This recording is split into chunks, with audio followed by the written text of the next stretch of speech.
네, 안녕하세요. 알고스탁입니다. 오늘은 주식 종목당 투자 비중을 정하는 방법에 대해서 말씀을 드리고자 합니다. 종목당 투자 비중을 정하기 위해서는 몇 가지 좀 필요한 사항들이 있는데요. 첫 번째는 현재 매매하는 방식에 있어서 수익이 발생하고 있어야 됩니다. 즉, 기대값이 수익이 발생하고 있어야지 손실이 발생하고 있는 상황은 투자 비중에 의미가 없다라고 볼 수 있습니다. 그리고 두 번째로는 항상 동일한 매매 기준을 가지고 매매를 해야 한다라고 말씀을 드리겠습니다. 이런 매매를 하기 위해서는 기계적인 매매가 필요한데 시스템적인 매매를 좀 도움을 받아야 되지 않을까 생각을 하고 있습니다. 그래서 자동 매매를 하시는 분들이 적용할 수 있는 그런 방법이 아닐까 생각을 하고 있고요. 그리고 세 번째는 자동 매매나 시스템 매매를 통해서 기존에 했던 매매 결과가 통계적으로 준비가 되어 있어야 됩니다. 그다음에 승률이나 수익률, 손실률들을 알아야지 종목당 투자 비중을 얼마로 할 건지 계산할 수가 있다라고 생각을 하시면 되겠습니다. 따라서 이런 자료가 없다면은 최소의 투자 비중을 가지고 이런 자료들이 준비될 수 있도록 시행을 해야 된다라고 생각을 하고 있습니다. 첫 번째 말씀을 드렸던 수익 중이어야 된다라는 말씀에 대해서는 종목이 쭉 매매를 했는데 손실이 발생하고 있다. 투자 비중이 얼마이든 간에 손실이 발생을 하는 거기 때문에 큰 의미가 없다라고 생각을 하기 때문에 먼저 종목을 선정하는 방법이나 시장의 상황을 판단하는 법, 그리고 매매 시점, 타점을 잡는 방법 등을 더욱 공부해서 수익이 발생한다라는 게 통계적으로 준비가 되면은 그 이후에 적용이 가능하다라고 말씀을 드릴 수 있겠습니다. 두 번째는 동일한 매매 기준으로 매매를 해야 한다. 시스템 매매를 해야 된다라고 말씀을 드리는데 매번 매매를 할 때마다 주관적인 판단으로 매매 기준이 좀 달라진다면은 종목 비중에 대한 의미가 없다라고 말씀을 드릴 수 있겠습니다. 예를 들어서 10%의 비중으로 들어가서 수익이 났는데 20%의 비중이 들어가서 손실이 났다. 그런 방식의 매매에 대해서는 종목 비중에 의미가 없다라고 생각을 할 수 있고 따라서 매매 방법을 항상 동일하게 해야 된다. 그렇게 말씀을 드릴 수 있겠습니다. 동일한 비중으로 들어가서 동일한 수익률을 챙기고 아니면 동일한 손절률을 정해서 매매를 할 때 적용할 수 있는 방법이다라고 말씀을 드릴 수 있어요. 세 번째로는 매매의 승률, 수익률, 손실률을 알아야 됩니다. 매매를 해서 몇 번 매매를 해서 몇 번의 승률이 나오고 이때 수익률이 몇 퍼센트의 수익이 발생을 하고 만약에 손실이 발생을 한다면 몇 퍼센트의 손실이 발생을 하는지 알아야지 계산을 할 수 있다라고 생각을 하시면 되겠습니다. 이런 통계 자료가 없다면은 저뒤에 말씀드린 것처럼 이런 통계 자료를 먼저 확보하는데 우선이 되어야 된다라고 생각을 하시면 되겠어요. 예를 들어서 보면은 동일한 매매 기준을 가지고 종목을 매수를 하였는데 목표 수익률을 10%로 생각을 하고 손절 기준을 10%라고 가정을 할 때 승률과 실패율을 알고 있다면은 종목당 비중을 계산할 수 있다. 이렇게 이해를 하시면 되겠습니다. 조금 더 이제 구체적인 사례들을 보기 전에 과연 어떤 방식으로 매매 종목당 비중을 계산할 수 있는지 찾아보면은 네이버에서 보면은 켈리의 법칙이라는 것이 있습니다. 이 법칙이 수학적으로 맞는지 틀리는지에 대해서는 사실은 잘 모르겠습니다. 하지만 이런 방법이 있다라고 생각을 하시고 종목의 비중을 한번 계산을 해보실 필요가 있다. 특히나 자동 매매를 하시는 분들에 있어서는 이러한 이런 그 수학적인 베이스, 수학적인 그 기본을 가지고 모델을 만들어야 되지 않을까 생각을 하고 있습니다. 켈리의 법칙이 뭐냐, 이렇게 이제 수식이 나와 있어요. 투자 비율은 승률과 수익 대비 손실 비율의 수식으로 결정이 된다. 이렇게 돼 있어요. 자세한 내용들은 네이버에서 좀 확인을 하셔서 공부를 하실 필요가 있다. 이렇게 생각이 되고 있고요. 예를 들어서 보시면은 수익률이 60%인데 이때 목표 수익률이 2%고 손절 한계선을 1%로 설정을 한다면은 투자 자산의 40%까지 투자를 하는 것이 최적이다 라고 보시면 되겠어요. 40%가 맥시멈이라고 봐야 되겠죠. 또 다른 예로 보면은 수익률을 2%로 잡고 손실률을 2%로 잡았을 때 수익률이 60%다 라고 한다면은 투자 자산의 20%까지 투자를 하는 것이 적절하다. 이렇게 이해를 하시면 되겠습니다.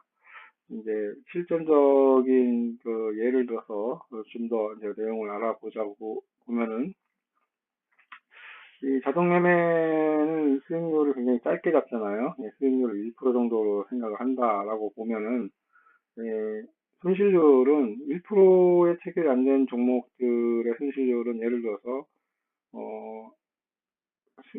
1%의 수익 달성을 못하는 종목이 있다면은 그 종목에 대한 손실률을 거의 뭐 상패 수준이라고 감안을 하면은 손실률을 95%까지 생각을 해볼 수 있을 것 같아요. 이렇게 1%에서 99%의 승률을 가지고 있다 하더라도 손실률이 굉장히 크기 때문에 투자 비중은 계산을 해보면은 4% 이내, 전체 자산의 4% 이내에서 투자를 해야 된다라고 말씀을 드릴 수 있겠어요. 예를 들어서 수익률이 2%다. 근데 마찬가지로 나머지 그 승률이 안 되는 실패한 종목에 대해서는 상장 폐지가 된다고 가정을 하고 95%의 그 손실률이라고 가정을 하실 때 승률이 96%가 나오더라도 실제로는 마이너스 음의 값이 나오기 때문에 이런 승률을 가진 상황이라면은 투자를 하지 않는 것이 좋겠다. 이렇게 보시면 될 것 같습니다. 그러면은 수익률이 2%일 때 그리고 손실률을 95%라고 가정을 했을 때 투자를 할 수 있는 승률은 어느 정도냐? 98%나 뭐 이 수준에 왔을 때만이 전체 투자 자산 중에 3% 정도까지는 투자를 할 수 있겠다. 이렇게 보실 수가 있겠습니다. 이제 조금 더 이제 수익률 목표치를 높여 잡아서 3%라고 이제 생각을 해볼게요. 수익률을 3%로 하고 마찬가지로 손실률을 95%라면은 그러니까 상장 폐지가 나머지 수익이 안 나는 종목에 대해서는 상장 폐지가 된다라고 가정을 한다면은 거의 뭐 이 95%의 승률이 나오더라도 투자하지 않아야 된다 이렇게 정리가 될 것 같고 이 승률이 97% 정도 이상 돼야지 투자 비중이 2% 정도까지 해볼 수 있겠다 이렇게 생각을 할 수 있겠습니다. 조금 더 수익률을 높게 잡아서, 그러니까 수익률을 5% 정도까지 이제 높게 잡아서, 시스템 매매를 해본다고 하면은, 5%에 달성하지 못하는 종목을 손실률 95% 상장 폐지 수준까지 간다라고 가정을 하면은, 수익률은 96%, 이 정도까지는 나와야지 투자 비중의 20%까지 올릴 수 있다라고 생각을 할 수 있고, 물론 이제 조금 더 승률이 떨어지면 투자 비중이 낮아지겠죠. 이런 방식의 종목당 투자 비중을 결정할 수 있는 방법이 있다. 이렇게 이해를 하시면 되겠습니다. 이렇게 이제 손실률을 거의 상장 폐지라고 가정을 하고서 계산을 해보면은 필요한 승률이 굉장히 높게 나오기 때문에 조금 더 이제 현실적인 통계를 이용을 해보면은 예를 들어서 수익률이 1% 목표 수익률을 잡고 손실률 1%가 달성하지 못한 종목들에 대한 손실률을 평균 30% 손실이다 라고 가정을 하고 한다면은 이때 만약에 승률이 97%라면 투자 비중은 7% 정도까지 투자를 해볼 수 있겠다라고 보시면 되겠습니다. 다른 예로 수익률이 2%를 잡고 매매를 했을 때 마찬가지로 2%에 달성하지 못하는 종목들의 평균 손실률이 30% 손실이 발생을 한다라고 보면은 수익률이 95%일 때는 20% 정도의 투자 비중을 두고 종목에 대한 매매를 해볼 수 있겠다라고 볼 수 있겠고, 이 마찬가지의 조건에서 만약에 승률이 94%까지 떨어진다. 95%에서 1% 떨어진 거지만 투자 비중은 급격히 낮춰야 된다. 그래서 4%의 투자 비중 이상으로 투자를 하는 것은 리스크가 있다. 이렇게 보시면 되겠습니다. 수익률을 3%로 했을 때는 어떨까요? 수익률을 3% 했을 때는 손실률을 조금 높게 잡을 수가 있겠어요. 왜냐면은 3% 이내에서 보면은 현재 주가가 1% 수익인 상태도 있을 수 있고, 그렇기 때문에 평균 손실률이 조금 올라갈 거예요. 2%일 때보다는. 이런 맥락에서 봤을 때 이런 가정을 두고 생각을 해보면은 승률이 90% 정도의 승률이 나온다 그러면은 23%의 투자 비중을 가지고 할 수 있겠다라고 생각을 할 수 있겠고, 만약에 승률이 85%인데 그러니까 평균 손실률이 85%가 도달하지 않은 평균 손실률이 15% 정도라고 보면은 투자 비중은 10% 정도 할 수 있겠다. 이 내용들은 천천히 한번 계산을 한번 해보시고 여러분들의 경험과 그런 내용들의 베이스를 두고 한번 생각을 한번 해보시기 바랍니다. 그리고 이 승률이 만약에 75%인데 수익률이 5%다. 손실률은 13%다라고 보면은 투자 비중은 10%까지 올릴 수 있다라고 되어 있습니다. 이렇게 계산상으로 나오는데, 실제로 종목을 매수해서 수익률을 5%로 설정을 했을 때 승률을 75%로 내기도 어렵거니와 이렇게 해서 10%까지 투자를 하는 것은 굉장히 리스크가 큰 상황이다. 이렇게 이해를 하시면 되겠습니다. 그리고 여기서 그 손실률을 그러니까 이렇게 잡았는데, 예를 들어서 잡았지만 실제로 저희 경험적으로 보면은 굉장히 그 손실률이 크게 나오는 경우가 있어요. 특히나 하락장인 같은 경우는 손실률이 굉장히 크게 나오기 때문에 투자 비중이 엄청 작게 잡아야지만 성공할 수 있는 그런 시스템이 될 수가 있겠고, 이 손실률을 단순히 매매의 손실률만 생각을 하기보다는 최소한 우리가 투자를 하는 이유는 예금이나 적금보다 더 많은 이익을 내기 위해서 투자를 하는 거기 때문에 손실률의 그 예금 적금의 이율 정도 2%든 3%든 더 더해서 계산을 하는 것이 합리적인 방법이 아닐까 생각을 합니다. 이러한 매매 방식에 따라서 이제 그 종목의 투자 비중을 생각을 해보면은, 네, 맞아요. 10% 이상 종목에 대해 투자를 하는 것은 굉장히 리스크가 큰 매매 방식이 되겠습니다. 물론 강세장에서 승률이 높아지기 때문에 다소 가져갈 수 있는 투자 비중이 되겠지만, 약세장으로 들어서면 굉장히 그 리스크가 큰 투자 방법이기 때문에 항상 일관된 투자를 할 수 없다라는 점을 참조를 하시기 바라고, 이 투자 비중은 굉장히 낮춰야 된다라고 생각을 하고 있습니다. 이 간단하게 생각을 하면은 주식 투자로 부자가 된 워런 버핏이나 아니면 큰 자금을 돌리는 펀드들이 과연 종목당 투자 비중을 얼마로 가져갈 것인가, 우리 개인 투자자들처럼 10%, 20% 이렇게 가져갈 것인가, 아니면은 1% 아니면 1% 미만의 투자 비중을 가지고 갈 것인가, 그런 점들을 생각을 해보면 제가 생각을 할 때는 1% 내외 1% 이하이던가 1% 내외이지 않을까.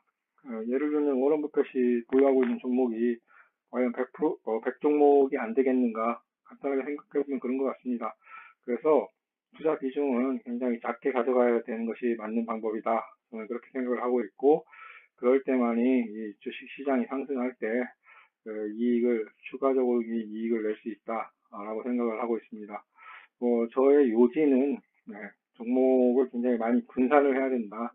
한 종목에 굉장히 큰 규모로 투자를 하는 것은 바람직하지 않다라고 생각을 하고 있고, 또 참고를 해야 될 내용들이 뭐가 있냐면은, 과연 이 통계를 낼 때 얼마의 기간에 대해서 통계를 낼 것인가, 그런 점도 참고를 좀 하여야 될 것으로 생각을 합니다.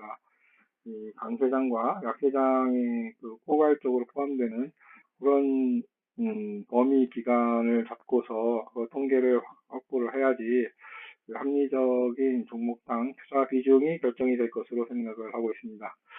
이상 오늘 자료는 종목당 투자 비중을 정하는 방법에 대해서 켈리의 법칙에 대해서 소개를 해드렸고요. 좋은 정보다 도움이 되셨다라고 생각이 된다면은 구독하기 버튼과 좋아요 버튼을 꼭 눌러주시기 바랍니다. 감사합니다.